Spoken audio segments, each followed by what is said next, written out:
नमस्कार मेरे प्यारे विद्यार्थियों, मैं डॉक्टर अनिल कुमार सिंह काशी हिंदू विश्वविद्यालय में पर्यटन प्रबंधक का अध्यापन कार्य कर रहा हूं और आप सभी के बीच में स्वयं पोर्टल पे मैंने एक कोर्स शुरू किया है जिसका शीर्षक है basics of tourism and hospitality industry.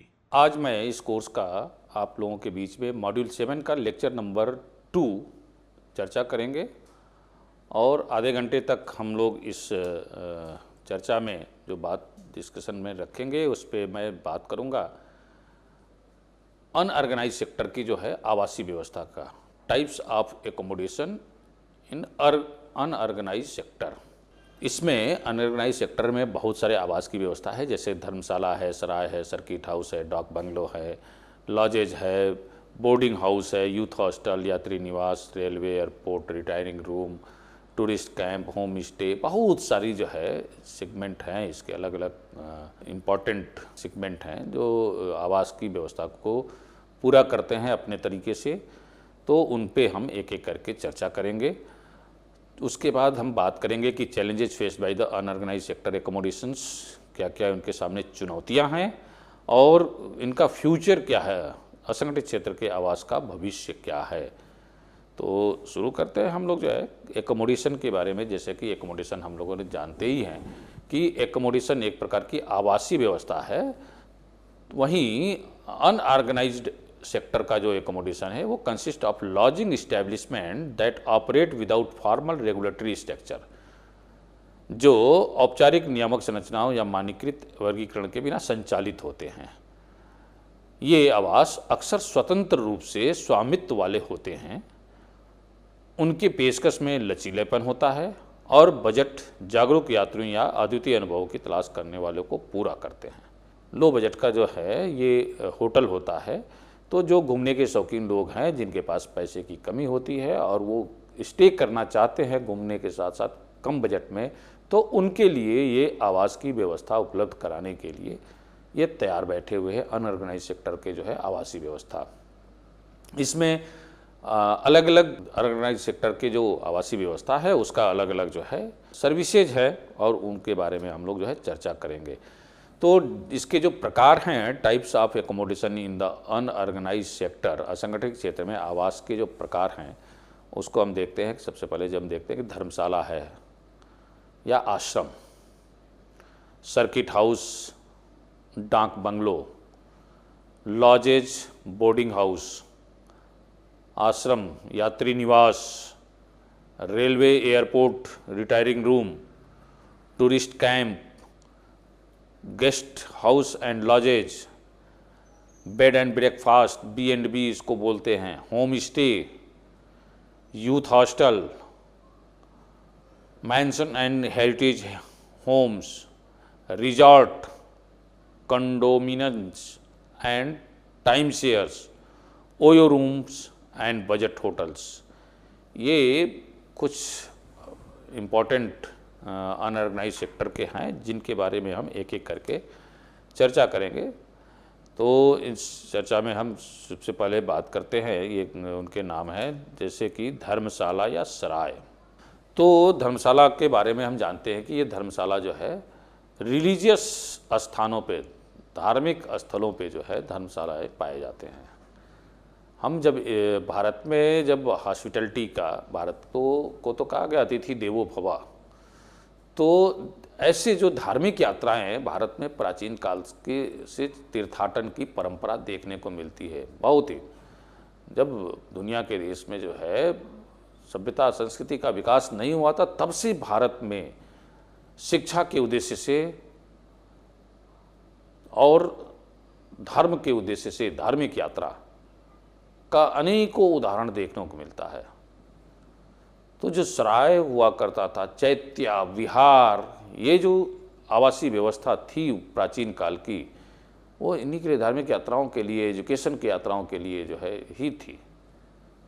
Hostels उस समय जो है, नालंदा विश्वविद्यालय जाइए तो नालंदा के खंडरों में आज भी हॉस्टलों के कक्ष दिखाई पड़ते हैं, कमरे दिखाई पड़ते हैं। तो धर्मशाला जो है उनमें से एक है। आवासीय व्यवस्था को फुलफिल करने के लिए आज भी धार्मिक केंद्रों पे ये धर्मशाला है। धर्मशाला किसी समाज को केंद्रित करके, जैसे जयपुरिया समाज धर्मशाला, गुजराती समाज धर्मशाला, इसका मतलब ये नहीं कि केवल वो गुजराती के लिए है। मैं उदयपुर में गुजराती समाज धर्मशाला में कई बार जाकर रुका हूँ, बहुत ही सस्ता, नीट एंड क्लीन, बहुत अच्छी व्यवस्था। कई बार जो है जयपुरिया धर्मशाला चित्रकूट में, वहाँ पे मैं अवश्य रुकता हूँ, होटल को नहीं प्रेफर करता, क्योंकि वहाँ पे जो खाने की शुद्धता है, खाना जिस प्रकार से वो खिलाते हैं बना के, उसकी शुद्धता, मुझे आज तक वो खाना आकर्षित करता है। वहाँ की शुद्धता, बनाने का तरीका, उनको खिलाने का तरीका, छोटी छोटी बड़ी थाली में छोटे छोटे कटोरियों को में रखकर खाना खिलाने का काम करते हैं उस धर्मशाला में। तो स्टे के साथ साथ फूड की व्यवस्था, तो ये इस तरह के धर्म। अब चित्रकूट जो है बहुत ही प्रसिद्ध भगवान राम से जुड़ा हुआ धार्मिक स्थल है, और वहाँ पे जो है जयपुरिया समाज का जो है जयपुरिया धर्मशाला है। तो इस प्रकार से पूरे देश भर के जितने धार्मिक स्थल हैं उस पे धर्मशालाएँ जो है मिलते हैं। जैसे वाराणसी में मोमोक्ष भवन, वो धर्मशाला ही है। वो धार्मिक दृष्टिकोण से आए हुए पर्यटकों के लिए वो आवास की व्यवस्था मुहैया कराता है, सस्ते में आवास की व्यवस्था कराया जाता है। बहुत सारे धार्मिक स्थलों पे तो उपलब्धता रहने पे वो फ्री ऑफ कास्ट मांगते ही नहीं है पैसा। जो आपको श्रद्धा हो आप दे दो, वहाँ के दान पात्र में डाल दो। तो इस तरह से चलता है। टूरिस्ट जाते हैं वहाँ पे, पूछते हैं खाली है तो हाँ कहाँ से आया, अपना परिचय पत्र दीजिए और रुकिए, चले जाइए। कुछ समाज के विभिन्न वर्गों के द्वारा जो है धर्मशालाएँ जो है संचालित किए जाते हैं। तो वो भी जो है धार्मिक उद्देश्य, उनका उद्देश्य है कि उस समाज के व्यक्ति जो है के लोग जब जाएं तो उनको दे। इसका मतलब ये नहीं कि अन्य समाज के लोगों को नहीं देंगे, उनको भी देते हैं, लेकिन वो प्राथमिकता उनको रहती है कि उस समाज के लिए। तो स्पिरिचुअल और पिलग्रिमेज, इनका आध्यात्मिक और तीर्थ यात्रा इस आवास की पूर्ति के लिए जो है इनका उद्देश्य होता है। उसके बाद बुनियादी सुविधाएं जो बेसिक इम्यूनिटी में सिंपल रूम होता है, essential facilities such as the beddings, drinking water and communal space, affordable for the free stay, सस्ती और मुफ्त ठहरने की भी व्यवस्था जो है कुछ धर्मशालाएँ जो है मैंने बताया कि फ्री में भी रखने की व्यवस्था या बहुत मिनिमम चार्ज पे वो सुविधाएं जो है देते हैं। समुदाय उन्मुख होता है, कम्युनिटी ओरिएंटेड होता है, मतलब वैसे मैंने बताया कि जयपुरिया समाज धर्मशाला, गुजराती समाज धर्मशाला, तो इस तरह से इसका मतलब वो समुदाय उस गुजरात के लोगों के लिए ज़्यादा वो सोच के लोग जाते हैं कि गुजराती के लिए, लेकिन मैं जानता हूँ कि ऐसा नहीं है, वो अन्य समाज के लोगों के लिए भी वो उपलब्ध रहता है। उसके बाद हिस्टोरिकल एंड कल्चरल सिग्निफिकेंस, ऐतिहासिक और सांस्कृतिक महत्व भी होता है इन धर्मशालाओं का।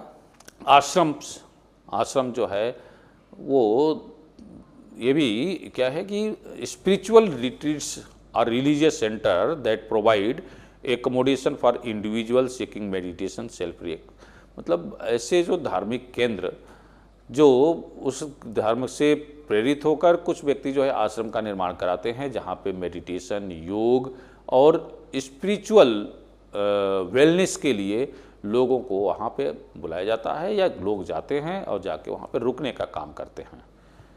छात्रावास शैली की इसमें जो है व्यवस्था होती है। आश्रम होते हैं, आश्रमों में निजी कमरे भी उपलब्ध किए जाते हैं, लेकिन उसके लिए अलग से कास्ट की व्यवस्था करते हैं। मेडिटेशन रिट्रीट आश्रम जो है होता है, योग आश्रम में योग की व्यवस्था होती है।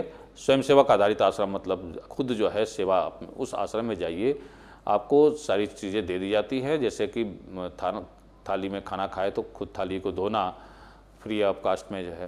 तो रनकपुर में गया था, रनकपुर में जो है जैन समाज का धर्मशाला था, तो वहाँ पे बहुत फ्री ऑफ कास्ट ही समझिए, मतलब 10-12 रुपये में खाने का टोकन मिलता था, और उस 10-12 रुपये में 100 रुपये की कीमत का भोजन जो है कराए जाते हैं। तो सब्सिडी बेस जो है भोजन जो है दिए जाते हैं। अब उसमें अपनी थाली उठाइए, अपना थाली खुद साफ़ करिए, रख दीजिए। तो इस तरह की व्यवस्था होती है खाने के लिए।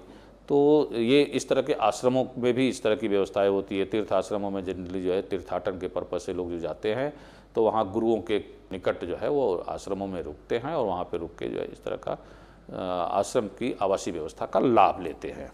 सर्किट हाउस या डाक बंगलो, तो सर्किट हाउस क्या है? Design for the government officials डाक बंगले मुख्य रूप से यात्रा के दौरान अधिकारियों द्वारा उपयोग किए जाने वाले सरकारी स्वामित्व वाले आवास या उनका ऐतिहासिक महत्व है। जो ब्रिटिश भारत में वापस मीटिंग करता है तो सरकारी कर्मियों का विश्राम गृह के रूप में काम करना जारी रखता था। जैसे आज भी सर्किट हाउस जो है प्रत्येक डिस्ट्रिक्ट हेडक्वार्टर में जो है सर्किट हाउस मिल जाता है, तो उसमें जो है पॉलिटिकल या गवर्नमेंट ऑफिशियल्स जो है अगर कोई ट्रांसफ़र होके जाता है या कोई पॉलिटिकल पार्टी जो है का कोई व्यक्ति जो है रिप्रेजेंटेटिव अगर जा रहा है वहाँ पे, तो उसको रुकने की व्यवस्था की जाती है। डाक बंगलों में भी जनरली ये भी जो है सरकारी कर्मचारियों के लिए ही होता था। पहले जो है अंग्रेज़ों के समय में ये डाक बंगला बहुत प्रसिद्ध हुआ करता था और इस डाक बंगले में अंग्रेज अधिकारी जो है जब एक जगह से दूसरी जगह जाते थे तो डाक बंगले में रुकते थे। वहाँ पे जो है रुकने की व्यवस्था, डाइनिंग की व्यवस्था होती थी। कई बार तो जो है खाना जो है सेल्फ कुकिंग की भी व्यवस्था इसमें रहती है इन डाक बंगलों में। लॉज, तो लॉज एक जो है बहुत ही महत्वपूर्ण आवासीय व्यवस्था है। छोटे पैमाने पर का आवास है जो मुख्य रूप से अल्पकालिक प्रवास के लिए डिजाइन किए गए हैं। वे आमतौर पर रेलवे स्टेशनों, राजमार्ग या पर्यटन स्थलों के पास पाए जाते हैं जो बुनियादी आवास सुविधाएं प्रदान करते हैं। लॉज जो है मतलब लो बजट का आवास की व्यवस्था। लोग अपने घरों में खुद भी रहते हैं और कुछ कमरों को आवास के रूप में जो है डेवलप कर लिया और उसको लॉज के रूप में, लो बजट का, जिसमें बहुत ज़्यादा रिसेप्शन वगैरह की व्यवस्था नहीं होती है। सिंपली गेस्ट आया, उसकी एंट्री किया, उसको कमरा दे दिया और रह रहा है वहाँ पे, फिर उसको जाने जाते समय उससे चाबी ले लिया, पैसा ले लिया, तो ये सुविधा होती है। इसके लिए जो लो बजट के जो एफोर्डेबल प्राइस है, इसका सस्ती कीमत है, अनुकूल है, जो उन्हें सीमित खर्चों वाले यात्रियों के लिए सुलभ बनाते हैं। उसके बाद बेसिक एम्यूनिटीज जो है इसमें, जैसे बुनियादी सुविधाओं में बिस्तर, बाथरूम और कभी कभी भोजन के विकल्प भी शामिल कर लिए जाते हैं, रहते भी हैं। लोकेशन कन्वीनियंस के आधार पर जो है स्थान सुविधा का अक्सर आसान पहुंच के लिए परंपरागत केंद्रों पर स्थित होते हैं। जैसे कि बताया कि रेलवे स्टेशनों पर लॉज अक्सर पाए जाते हैं। तो रेलवे स्टेशन पे कोई टूरिस्ट आ रहा है, जा रहा है और उसको किसी की ट्रेन छूट गई, दूसरे दिन ट्रेन बुक किया, या किसी की ट्रेन जो है वहाँ से दूसरे दिन जाना है, यात्रा करना है, तो वो जनरली जो है लॉज पे स्टे करते हैं लो बजट के टूरिस्ट। इस तरह के मिनिमल सर्विसेज जो है मतलब न्यूनतम सेवाएं होटल के विपरीत लॉज लग्जरी प्रदान के ऑफर के बिना जो है केवल आवश्यक सेवाएं ही प्रदान करते हैं। जो बहुत बेसिक एम्यूनिटीज़ होती हैं, सुविधाएं हैं, उन्हीं को देते हैं। Boarding house is also important types of accommodations. ये अक्सर जो है छात्रों को, श्रमिकों या व्यक्तियों को विस्तारित प्रवास की आवश्यकता होती है। वे आवास, भोजन दोनों प्रदान करते हैं जिससे घर जैसा वातावरण बना रहता है। इसका जो की फीचर है बोर्डिंग हाउस की, जो मुख्य विशेषता है वो एक्सटेंडेड स्टे ऑप्शंस, मतलब विस्तारित ठहरने का विकल्प, अल्पकालिक यात्रियों के बजाय दीर्घकालिक निवासियों के लिए डिजाइन किया गया। मील सर्विसेज मतलब भोजन सेवाएं लॉज के विपरीत बोर्डिंग हाउस आवास के साथ भोजन प्रदान करते हैं। एंड कम्युनिटी लिविंग, सामुदायिक जीवन, निवासियों के बीच में बातचीत को प्रोत्साहित करना, एक साझा जीवन अनुभव को बढ़ावा देता है। Affordable housing serve as a economical alternative to renting apartments, किफ़ायती आवास अपार्टमेंट किराए पर लेने के लिए किफ़ायती विकल्प के रूप में कार्य करता है। रेलवे रिटायरिंग रूम, ये सभी रेलवे के यात्रियों पर बड़े रेलवे स्टेशनों पे इस तरह के रिटायरिंग रूम की व्यवस्था की जाती है। Railway retiring room are available at major railway station across India, offering passengers a place to rest before और आफ्टर देयर जर्नी। जनरली जो है रेलवे रिटायरिंग रूम जो है वो रेलवे स्टेशनों पे पैसेंजरों को स्टे करने के लिए या रेस्ट करने के लिए सुविधाएं प्रदान करता है। इसका जो की फीचर है, इसकी जो प्रमुख विशेषता है, टाइप्स ऑफ रूम मतलब एसी और नॉन एसी दोनों तरह के रिटायरिंग रूम होते हैं। And double and dormitory, single, double और डॉर्मेट्री की भी व्यवस्था इसमें जो है रिटायरिंग रूम में रहती है। Booking eligibility, only passenger with the valid train ticket PNR number can book. तो पैसेंजर जिसके पास PNR नंबर है और जिसके जो ट्रेन से उतरा है और अगली ट्रेन पकड़ना है, तो उसी कंडीशन में ये बुकिंग होता है। PNR नंबर की आवश्यकता होती है बुक करने के लिए। Duration of stay minimum 3 hour to maximum 48 hour, तो 3 घंटे से 48 घंटे तक की समय के लिए इसकी बुकिंग होती है, अदरवाइज ये जो है बुक नहीं होता है। एफोर्डेबल प्राइस जो है बुकिंग मेथड में ऑनलाइन और वाया IRCTC की वेबसाइट से जो है बुक हो जाता है। अफोर्डेबल प्राइजिंग में जो है rates vary based on the room types and location, generally economical compare to the hotel. Hotel के कंपेयर के अनुसार जो है ये काफ़ी इकोनॉमिकल होता है और सस्ता होता है। जनरली जैसे दिल्ली में जाइए तो 200-300 रुपये चार्जेज लगते हैं उसके बुक करने के, तो बहुत सस्ता है। इतना सस्ता जो है तो होटल नहीं मिलता है। न्यू एडिशंस मतलब sleeping pods introduce at select railway station like Mumbai Central and Bhopal, offering compact private resting space, मतलब सिंगल रेस्टिंग स्पेस जो है कॉम्पैक्ट रूप से प्रोवाइड कर रहे हैं, जिसमें अपना लॉकर होगा, आप लॉक करके भी जा सकते हैं। Modern amenities, some retiring rooms now include wifi, entertainment screen and luggage storage also.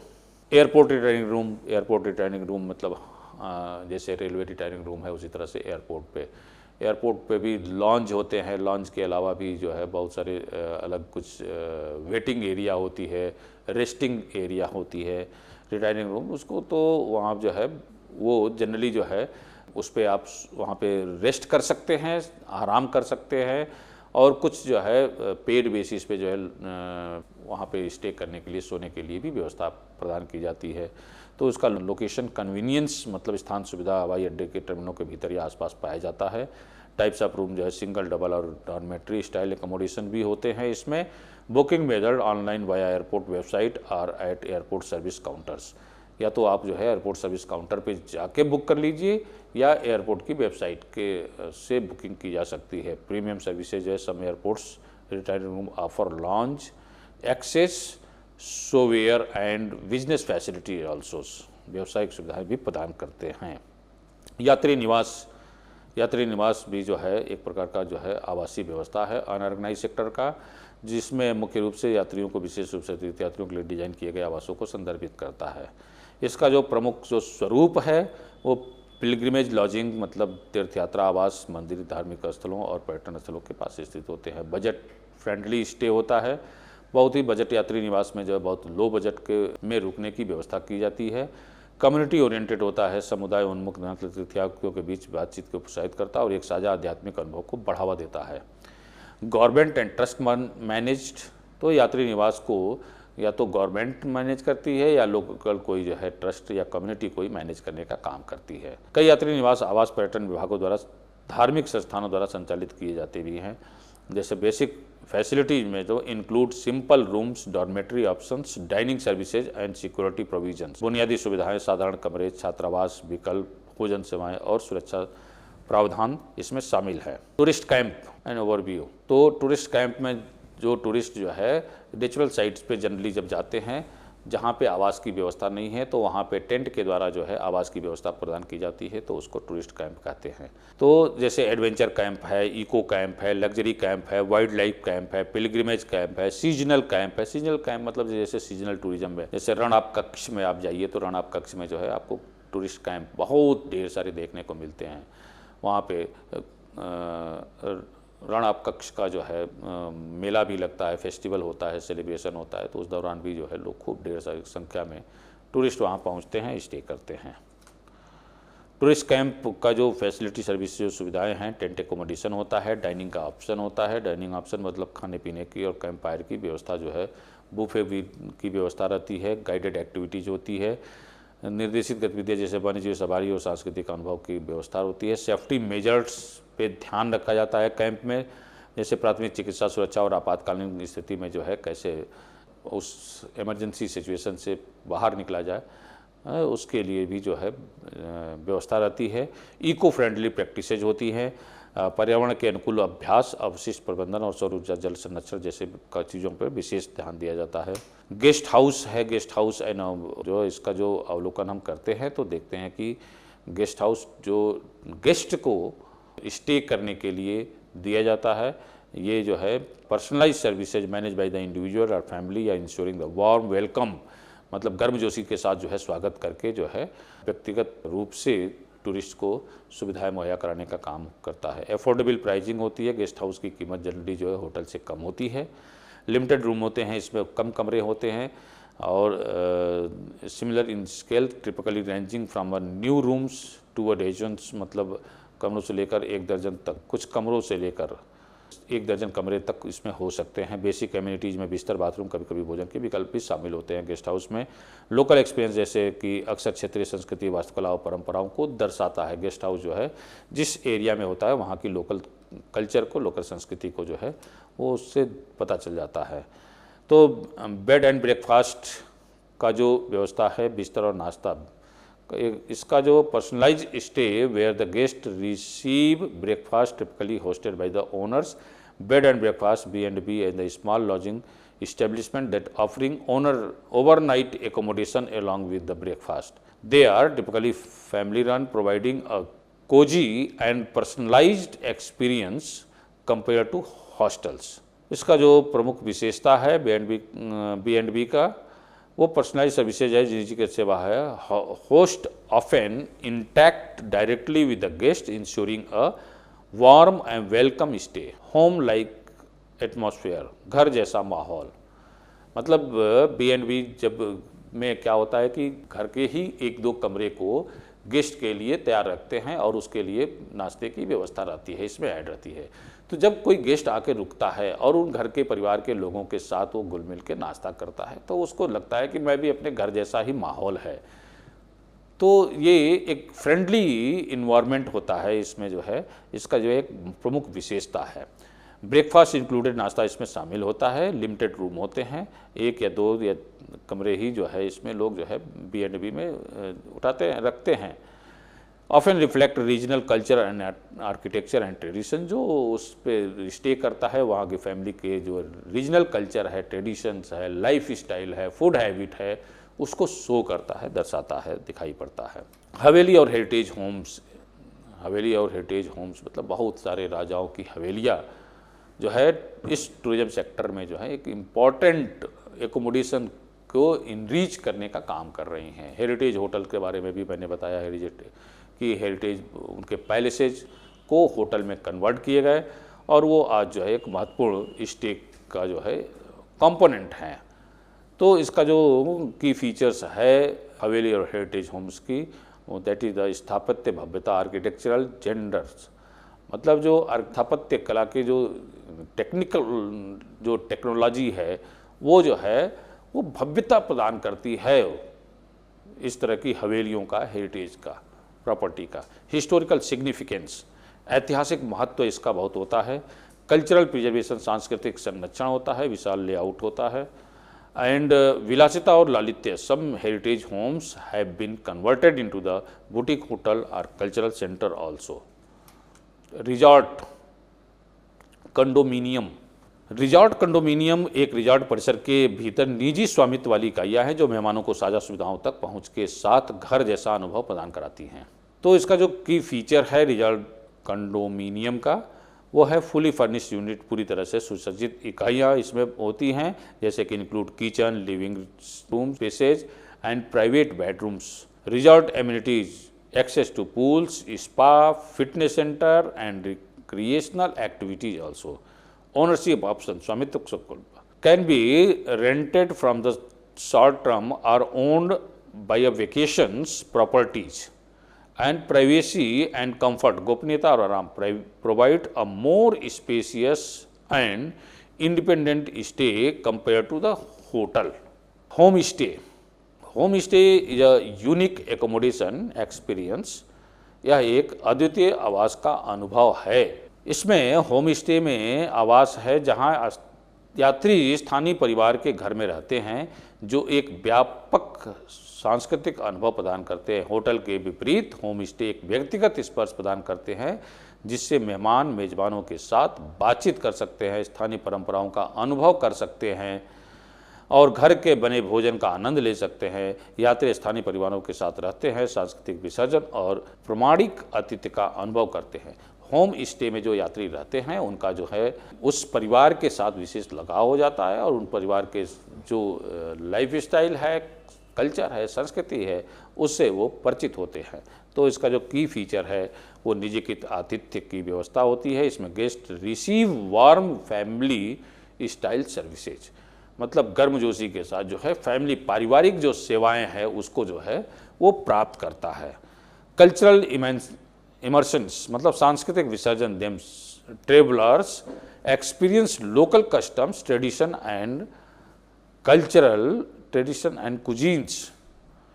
Affordable pricing, generally more budget friendly than hotel, home like comfort, and provide a copy and welcoming atmosphere.